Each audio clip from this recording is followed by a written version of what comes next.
to reduce the number of UK students they admit as the real value of tuition fees plummets. The Russell Group of universities claim institutions are making a loss of £1,750 a year on each home student because tuition fees have remained almost static for 10 years and have not kept pace with inflation. Experts claim that some universities might be forced to focus entirely on teaching postgraduates and international students whose fees aren't capped at all. Well, joining me now are university students Jess Gill and Anna McGovern. Jess, can I start with you? Would it be morally wrong for universities to turn away home students purely for financial reasons? Is this just universities seeking to make a quick buck?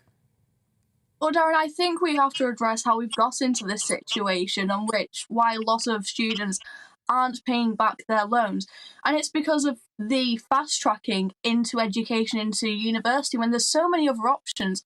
I don't think it's useful. Like, my brother had a degree in IT at Sporting University, he's now a train driver. My sister in media, she now wants to property develop. You know, that's not related to these degrees. And I think we're lowering productivity by encouraging students without considering alternate options like apprenticeships.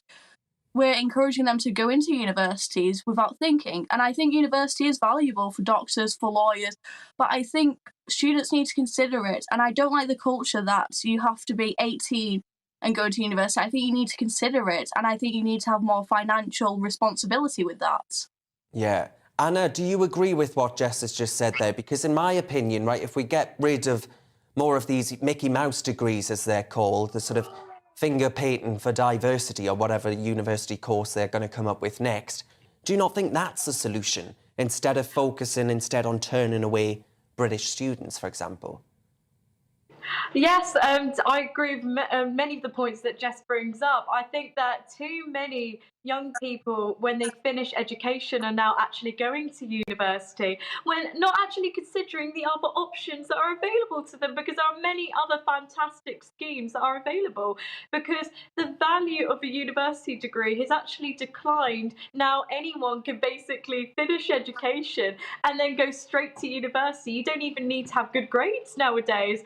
You can start with a foundation course if you didn't get the grades you need, and then go straight to university on an undergraduate degree, which means that with universities who take all these students on, it means that they have to spend more money and they won't be able to afford it. So I genuinely think that if you actually make it harder for people to be able to access the university, but then have more options available to people as well, post-education and post when they finish their exams, I think that'd be really beneficial to everyone.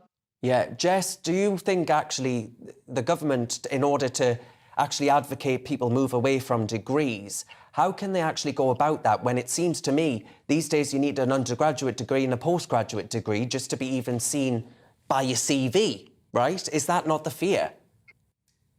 Well, I think a lot of jobs, the government is promoting apprenticeships at the moment. Personally, my view is to leave it up to the market completely, because then we lead to more unproductivity and there's more gaps in the market. But, for example, I know somebody who did music for 3 years at university.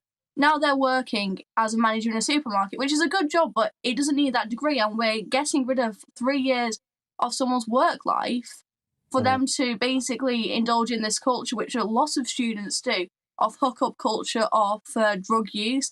You know, we always talk about woke students at university because of their teachers, but the whole culture towards university isn't conservative at all. Right, we'll have to leave it there, unfortunately, but that's the university students Jess Gill and Anna McGovern before her there giving her opinion.